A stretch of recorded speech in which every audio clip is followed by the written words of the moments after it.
Hello, my name is Valentina, and you're listening to Proper English.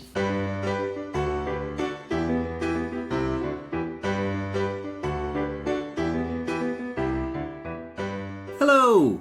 This week's introduction was by Valentina, one of our lovely friends from Italy. Now, as you probably know by now, I'm Dave. And I'm Alison, and this week on Proper English, we're chatting about phrasal verbs at work. And the idiom of the week is burning the midnight oil.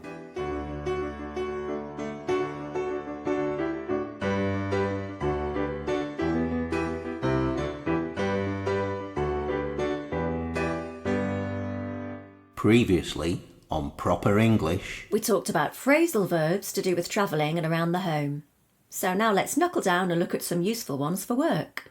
what was your routine when you were a primary school teacher, Ali? Well, always straight to the kettle to make a cup of tea, obviously. Cup of tea, you and tea. Oh, yes.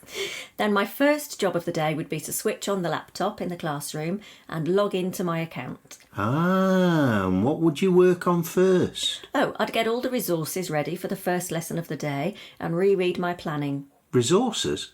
What like? Oh, OK, so the things the children and I would need. So if it was English, for example, they might need alphabet cards, dictionaries, and of course paper and pencils for writing. Oh, loads of stuff then. Oh, yeah, often loads more than that. All right, okay. So, how about you, Dave? Oh, office life. So first thing that I'd do is go to the kitchen and make a cup of coffee. Because I'm a coffee guy, not a tea person. You are.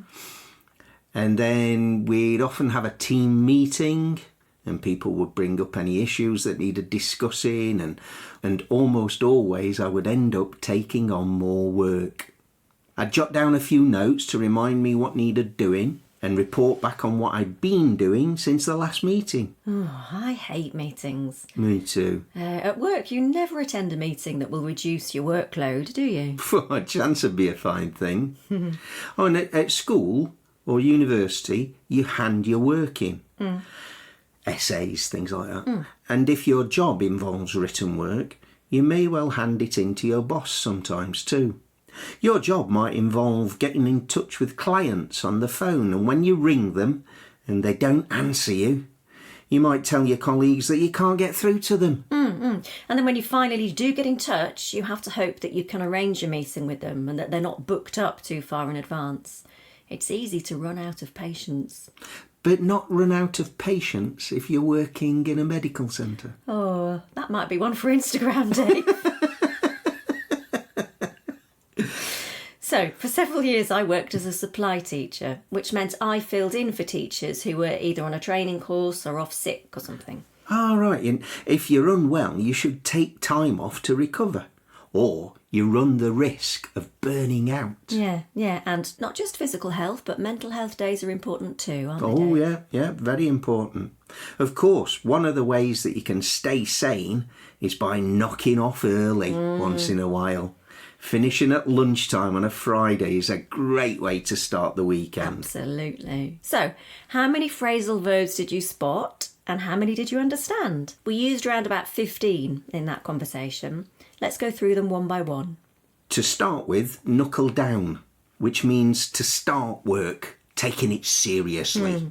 Then switch on, the same as turn on. We've used both of these before. They're very much part of everyday English. And of course, they mean making an electronic device function. Yep. And then there's log in, when you enter your username and password to access your account. Work on. To work on something is to spend time producing or improving something. And then bring up means to mention something, to raise the issue of something to somebody. It also means to vomit. Hopefully not in a work context. Maybe only the once. OK, then there was take on. So that's to accept some work or a responsibility. And then there's jot down, which means to make a note of something.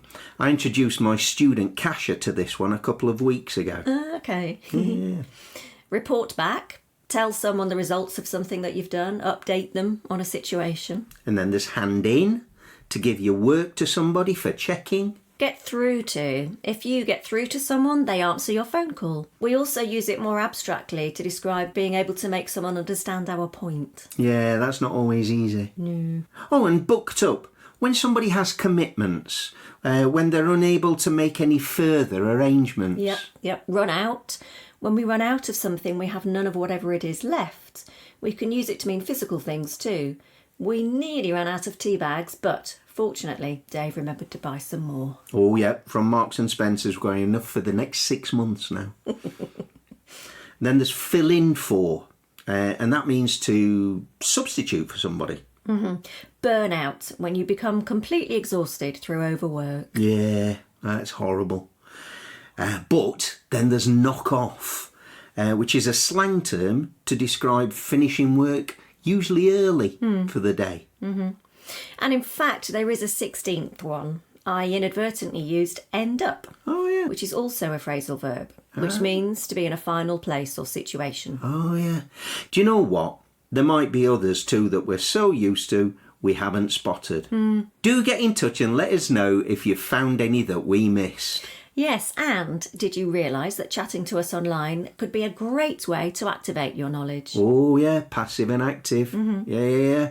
So many students feel fed up that they can understand phrasal verbs by working them out from the context, but they never seem to use them. So why not try them out on us?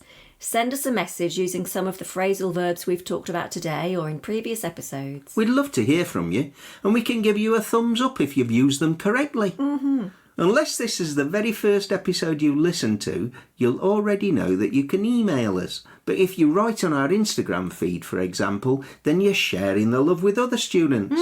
Everyone gets to learn from each other. Yeah, it's all good. And now it's time for Idiom of the Week. Idiom of the Week? When I was an undergraduate, I wasn't very organised, and I'd often end up having to burn the midnight oil to get my essays finished in time for the deadline. Now, I know it was a while ago, Ali, but didn't you have electricity?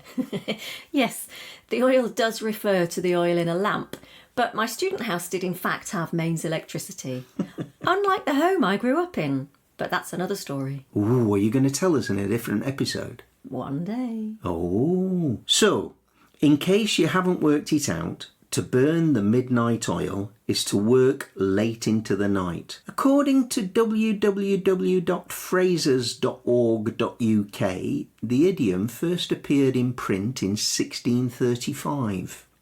English author Francis Quarles wrote, "We spend our midday sweat or midnight oil. We tire the night in thought, the day in toil." Yeah, there you go. And here we are at the end of another episode of Proper English. We hope you've had fun listening in on our conversation. Please tell everyone you know about us. Your friends, your family, anyone who's studying or learning English. And don't forget to like this episode and leave us a nice review and subscribe to us on Apple Podcasts. Or Podbean. Or your favourite podcast app. That way you'll never miss an episode. Or you can email us at properenglish, all one word, at sapo.pt if you have any suggestions for future podcasts or if you just fancy a chat. And of course, you can join us on Instagram or Facebook where you can ask us any questions that you might have about English grammar. So until next time, it's goodbye from me. And it's goodbye from me too. And thank you for listening to Proper English.